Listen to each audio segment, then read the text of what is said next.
तो हाल ही में मैंने अपने इंस्टाग्राम पे एक पोल रखा था जहां पर मैंने तुमसे सवाल किया था कि क्या इस सीजन अगर 2022 और 2023 की बात करें, अर्लिंग हालैंड ने एम्बापे को आउटक्लास किया या फिर एम्बापे ने बाजी मारी है अर्लिंग हालैंड के कंपैरिजन में। और ऐसे में लगभग 2,500 लोगों ने वोट किया है कि नहीं, अर्लिंग हालैंड ने कंप्लीटली आउटक्लास किया है एम्बापे ने। वही एम्बापे के फेवर में सिर्फ 1200 लोगों ने वोट किया है। तो ये कंप्लीटली हम एनालाइज कर सकते हैं कि इस समय जो बहाव है, जो ओपिनियन है, वो अर्लिंग हालैंड की तरफ ज्यादा झुकाव है। लेकिन अगर इस एपिसोड की बात करें तो ऐसा ना हो कि एपिसोड के एंड तक जो कंक्लूजन है वो तुम्हारा शायद से चेंज होता हुआ दिखे।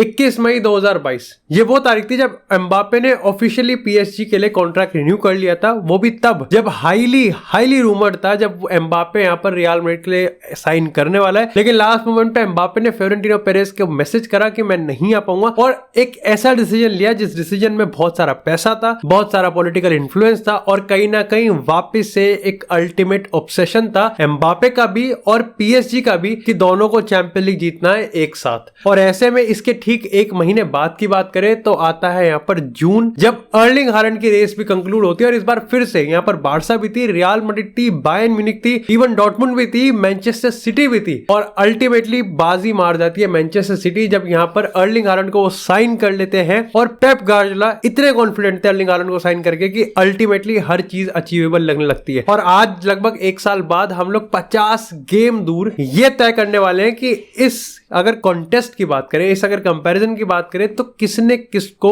एक्चुअली में आउटशाइन किया है। अब देखो यहाँ पर मैं तुमको एक चीज पहले ही बता देता हूँ, यहाँ पर कोई नंबर्स नहीं मैं पुट करने वाला। हम लोग 4 पॉइंट रखेंगे एवैल्यूएशन के। तो 2 चीज इसके रिगार्डिंग तुमको दो समझनी पड़ेगी कि हम लोग नंबर्स नहीं करेंगे, क्योंकि शायद से जो दूसरा पॉइंट है तुम में से काफी सारे लोगों के लिए उसका सबसे ज्यादा वेटेज है। वहीं अगर पहले पॉइंट की बात करें तो उसमें भी तुम में से काफी सारे लोग कहेंगे कि नहीं, सबसे ज्यादा वेटेज इसका होना चाहिए। तो कहीं ना कहीं 4 एवैल्यूएशन पॉइंट के बाद तुम्हारे लिए कि मिनी ऑब्जेक्टिव है, और यही तो है भैया चर्चा का विषय। तुमको एपिसोड देखने के बाद कमेंट सेक्शन में जरूर बताना कि तुम्हारे हिसाब से एक्चुअली में अगर सारे पैमानों को हम देखें तो यहाँ पर किसने किसको आउटशाइन किया है। और लगभग तुम थोड़े सरप्राइज हो सकते हो शायद से। और अगेन वेटेज की बात है। इसलिए जो दूसरा पॉइंट है भाई, ट्रॉफीज को मैंने काउंट नहीं किया। यस, काउंट करना चाहिए। तुम में से काफी लोग सरप्राइज होंगे कि भैया कंपैरिजन है और ट्रॉफीज को काउंट नहीं है। वो इसलिए क्योंकि अभी भी नहीं पता कि अल्टीमेटली दोनों टीम में से अर्लिंग हालैंड और एम्बापे कितने ट्रॉफी जीतेंगे। यस, जब ट्रॉफी जीतेंगे तो उसका पॉइंट भी शायद से मोस्ट प्रोबेबली अर्लिंग हालैंड के फेवर में जाएगा। लेकिन मैंने अभी यहाँ पर फिर भी उसको काउंट नहीं किया है, क्योंकि किस तरीके से ट्रॉफी जीतेगा या बॉटल कर दिया तो उसका परसेप्शन पूरा सिस्टम बदल देगा। अब सबसे पहले हम ओवरऑल स्टैट्स की बात करेंगे तो जहां किलियन एम्बापे ने लगभग 45 गोल मारे इस सीजन और 10 असिस्ट करे हैं, वहीं अर्लिंग हालैंड ने 50 गोल मार दिए हैं और उसके ऊपर से 9 असिस्ट करे। और ये चीज काफी इंपॉर्टेंट है कि दोनों में ही, चाहे हम कंपैरिजन कर रहे हैं लेकिन स्टिल दोनों का ही जो सीजन है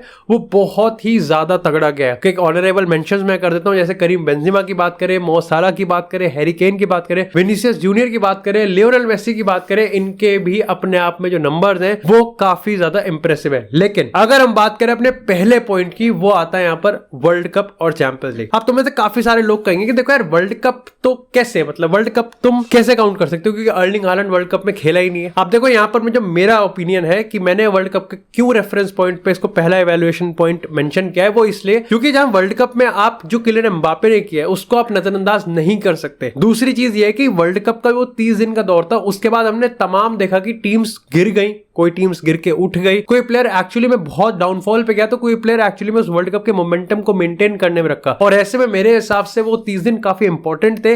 yes, even though Erling Haaland नहीं खेला, बट क्या पता है एम्बापे के साथ हमने विटनेस किया है कि एम्बापे वर्ल्ड कप जिस तरीके से हारा है, उस तरीके के बाद अगर आप वर्ल्ड कप के बाद के उसके स्टैट्स अगर काउंट करोगे तो यहाँ पर डेफिनेटली एक डाउनफॉल देखने को मिला है और इसका इंपैक्ट सीजन पे पड़ता ही है। लेकिन अगर बात करें वर्ल्ड कप की तो देखो, इवन दो अर्लिंग हालैंड एक मॉन्स्टर, एक रोबोट है, लेकिन उसके नॉर्वे के साथ ज्यादा कुछ चलने के चांसेस नहीं थे। और ऐसे में यहाँ पर वर्ल्ड कप की अगर हम किलियन एम्बापे की बात करें तो रिकॉर्ड 8 गोल मारे उसने कैंपेन में, जिसमें से एक हैट्रिक है वर्ल्ड कप फाइनल में अर्जेंटीना, वो अर्जेंटीना जो कि लियोनेल मेसी की लीडरशिप में कहीं ना कहीं इनविंसिबल होती हुई दिख रही थी, जो कि एक्चुअली में जीत भी गई वर्ल्ड कप। लेकिन वो किलियन एम्बापे ने जो हैट्रिक मारा, क्योंकि अगर उस पूरे मैच की बात करो तो अगर फ्रांस 1 पॉइंट या फिर फ्रांस एक होप जिसकी वजह से वो अर्जेंटीना से कंपीट कर पा रही थी, तो उस होप और उस पॉइंट का नाम था किलियन एम्बापे। तो ऐसे में यहाँ पर वर्ल्ड कप के उस रेफरेंस की बात करें तो पहला पॉइंट तो एम्बापे को ही देना पड़ेगा। यहाँ पर एम्बापे ने बाजी मार ली। इसी के साथ अगर चैंपियन लीग की बात करें, अब देखो यहाँ पर दो चीज है। अगर चैंपियन लीग में भी अर्लिंग हालैंड के इंडिविजुअल गोल्स की बात करो, 4-5 गोल मार रहा है भाई ने, 12 गोल मारे और अभी भी वो क्रिस्टियानो रोनाल्डो के रिकॉर्ड को टच कर सकता है। उसके ऊपर से फाइनल में जाता हुआ दिख सकता है, सेमीफाइनल में रियल मैड्रिड के अगेंस्ट है। वहीं पीएसजी यहाँ पर बॉटल कर चुकी है एक बार फिर से, और किलियन एम्बापे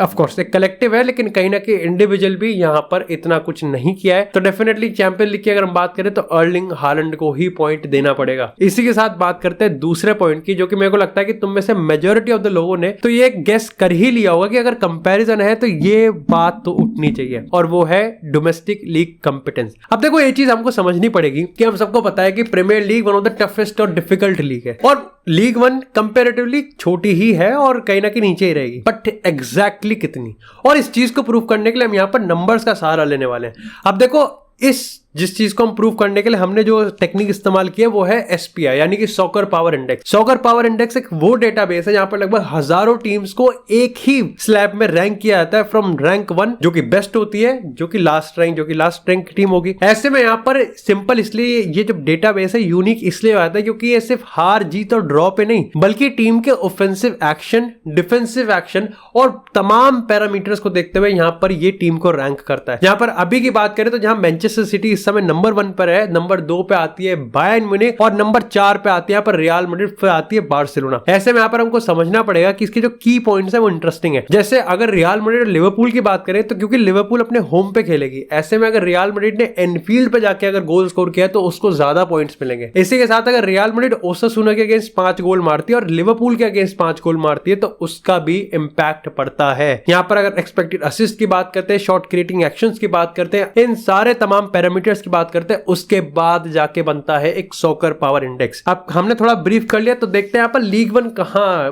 खड़ी होती है। अब देखो लीग 1 की बात करें तो लीग 1 में टोटल 20 में से 9 टीम्स हैं जो कि टॉप 100, क्योंकि हमको एक सैंपल रेट चाहिए, तो टॉप 100 की अगर हम रैंकिंग्स को जब स्टडी करेंगे तो उसमें से 9 टीम्स लीग 1 की होती है। अगर लीग 1 की इस पूरी टीम में से हाईएस्ट रैंकिंग की बात करें तो ऑफ कोर्स वो पेरिस सैंट जर्मेन की है, और वो भी सिर्फ 13वें नंबर पे है। और ऐसे में अगर हम यहाँ पर लास्ट की बात करें तो आती है रेम्स, जिसकी पावर रैंकिंग 100 है। इसके बाद अगर रेफरेंस की बात करें तो अगर यहाँ पर बुंदेसलीगा की बात करें और ला लीगा की बात करें तो इन दोनों लीग्स की 13 टीम्स हैं। वहीं अगर प्रीमियर लीग की बात करें तो उसकी 16 टीम्स हैं टॉप 100 में, जिसमें से नंबर 1 पे आती है यहाँ पर मैनचेस्टर सिटी, उसके बाद नंबर 8 पे यहाँ पर मैनचेस्टर यूनाइटेड भी आती है, फिर चेल्सी, फिर आर्सेनल और फिर यहाँ पर लिवरपूल। ये सारी टीम्स इसी तरीके से आती हैं, तो लगभग 16 टीम्स, यानी कि लगभग 80% पूरी लीग टॉप 100 में। अब इस चीज को थोड़ा फर्दर और इंटरेस्टिंग करने के लिए मैंने थोड़ा सा स्टैटिस्टिक्स को और डीपली डिग किया, और तब पता चला अगर एम्बापे की हम डोमेस्टिक कैंपेन की बात करें तो यहाँ पर उसने एक हैट्रिक मारी थी लिल के अगेंस्ट, और वापसी कंपटीशन में उसने 2 गोल और मारे थे। यानी कि अगर लील की बात करें तो उसने टोटली इस कैंपेन में 5 गोल मारे हैं लिल के अगेंस्ट। वहीं एम्बापे ने यहाँ पर 3 गोल नांतेस के अगेंस्ट भी मारे हैं, जो कि हाईएस्ट है। ये 2 टीम ऐसी है जिनके अगेंस्ट हाईएस्ट स्कोर किया इस डोमेस्टिक कैंपेन में एम्बापे ने। लेकिन जो इंटरेस्टिंग पॉइंट वो है कि अगर हम लिल की बात करें उसकी ग्लोबल रैंकिंग 45 है, वहीं नांतेस की ग्लोबल रैंकिंग 161 है, 161। अब कंपैरेटिवली अगर हम अर्लिंग हालैंड की बात करें तो अर्लिंग हालैंड ने हैट्रिक मारी है यहाँ पर मैनचेस्टर यूनाइटेड के अगेंस्ट,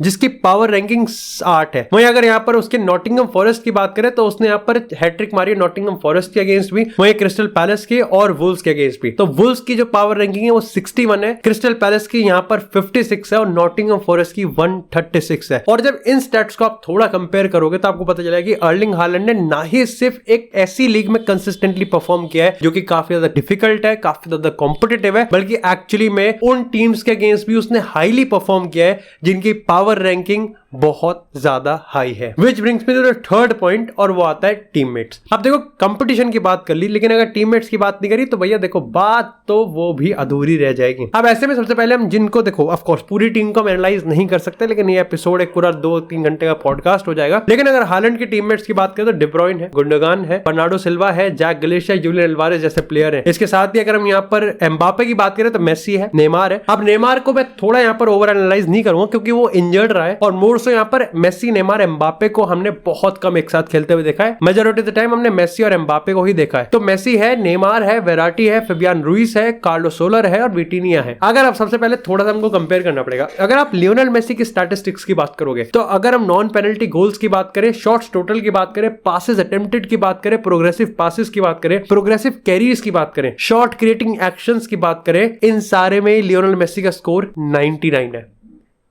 और ये हाईएस्ट होता है। लेकिन अगर इसके डायरेक्टली कंपैरिजन में अगर हम डी ब्रुयने को खड़ा कर दें और फिर उसका non penalty goals, assist, shot creating action, progressive passes, progressive carries, तो डी ब्रुयने का स्कोर भी 99 ही है। और आप यहां पर एक बार को आप सब्जेक्ट कर सकते हो कि कहीं ना कहीं ठीक है, केविन डी ब्रुयने ने ये स्कोर बहुत ही कॉम्पिटिटिव टीम के अगेंस्ट रखा है और लियोनेल मेसी ने बहुत टीम के। लेकिन मेरा यहां पर इनके टीममेट्स को एनालाइज करने का नहीं है, बल्कि मेरा यहां पर यह है कि देखो आप नेमार, मेसी और अगर डी ब्रुयने के स्टैट्स करोगे तो आप इक्वली कह सकते हो कि हाँ, दोनों का कंट्रीब्यूशन इन दोनों पर्टिकुलर एम्बापे, हालैंड की परफॉर्मेंस को एलिवेट करने में लगभग इक्वली ही है। अगर आप एक और सेट को उठा दोगे, यानी कि अगर आप बर्नार्डो सिल्वा, जैक ग्रिलिश को उठा दो और इधर से नेमार को, तो उनके भी इक्वल ही पॉइंट है। दिक्कत आती है तीसरे नंबर पे, क्योंकि अगर आप वहां से थर्ड सेट ऑफ प्लेयर उठाओगे, यानी कि आपने यहां से फेबियान रुइस को उठा दिया और आपने यहां से एक बार को इल्काई गुंडोगन को उठा दिया, तब आपको थोड़ा इंटरेस्टिंग लगेगा। क्योंकि यहां पर गुंडोगन की अगर पूरे स्टैट स्काउट रिपोर्ट की बात करें, उसका लोएस्ट ऑफेंसिव एक्शन भी अगर हम उठा देना तो वो 69 है। गुंडोगन की अगर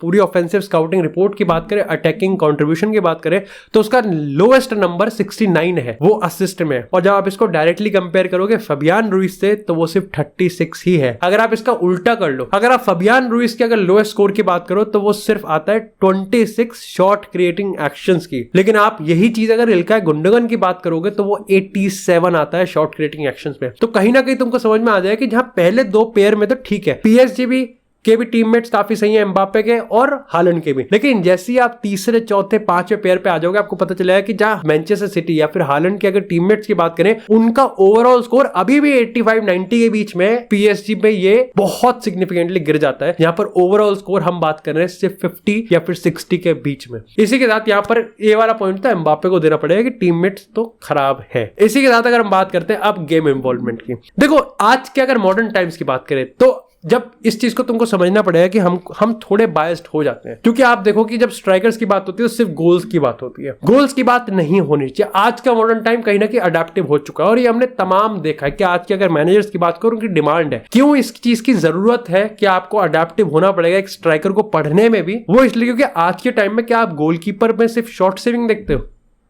क्योंकि अगर आप शॉर्ट सेविंग देखते हो तो डेविड देया को टॉप 1 में होना चाहिए, सबसे ज्यादा डिमांडिंग होना चाहिए, सबसे ज्यादा अमीर होना चाहिए और सबसे ज्यादा पॉपुलर होना चाहिए और सबसे ज्यादा तारीफ बटोरने वाला प्लेयर भी होना चाहिए। बट आज के प्लेयर्स की अगर हम बात करें तो गोलकीपर को एक सेंटर बैक की तरह भी खेलना आना चाहिए, पोजीशन भी लेना आना चाहिए, बॉल डिस्ट्रीब्यूशन भी तगड़ी होनी चाहिए, स्वीपिंग भी आनी चाहिए और यहां पर शॉर्ट सेविंग भी आनी चाहिए। आज के टाइम में स्ट्राइकर का भी सेम कंसेप्ट है। आज का स्ट्राइकर प्रेस भी करता हुआ दिखना चाहिए, पहली डिफेंसिव एक्शन भी करता हुआ दिखना चाहिए, पासिंग भी करता हुआ चाहिए, इन्वॉल्वमेंट भी करता हुआ चाहिए और सबके ऊपर गोल तो मारना ही चाहिए। क्या यहां पर इन दोनों प्लेयर्स की बात करें तो ये चीज हम कंपेयर कर सकते हैं और उसी के बेसिस पे हम लोग बात करेंगे गेम इन्वॉल्वमेंट किसका कितना है। अगर हम यहां पर हालैंड वर्सेस एम्बापे की बात करें तो जहां हालैंड का एक्सपेक्टेड असिस्ट का स्कोर 54 है और असिस्ट का 87 है, वही एम्बापे का एक्सपेक्टेड असिस्ट 97 है और असिस्ट 90 है। यानी कि हालैंड असिस्ट तो कर देता है, लेकिन हालैंड के ऐसे एक्शंस की बात करें या फिर ऐसे पासेस की बात करें जो कि एक्सपेक्टेड है कि असिस्ट में कंट्रीब्यूट करेंगे, वो बहुत कम है। वही एम्बापे का ये स्कोर 97 और 90 के आसपास है। इसी के साथ अगर हालैंड के की पासेस की बात करें वो सिर्फ 31 है, वहीं अगर एम्बापे की बात करें तो वो 94 है। और यही अगर हम प्रोग्रेसिव कैरीज की बात करें तो एम्बापे का जहां 99 है वहीं अर्लिंग हालैंड का सिर्फ 38 है। अब इतना ही नहीं, बल्कि आप तमाम अगर आप 1-on-1 टेक ऑन की बात करोगे तो उसमें भी एम्बापे का बहुत ज्यादा है। अगर आप एम्बापे के पर 90 टचेस की भी बात करोगे तो वो लगभग काफी ज्यादा है, हर मैच में 55 से 60 टचेस हैं और ये 90 के आसपास का 99 के आसपास का स्कोर है। वही अगर अर्लिंग हालैंड की बात करोगे तो उसके जो टचेस हैं वो यहां पर कहीं ना कहीं बहुत सिग्निफिकेंटली कम है। तो ये चीज तो आप कह सकते हो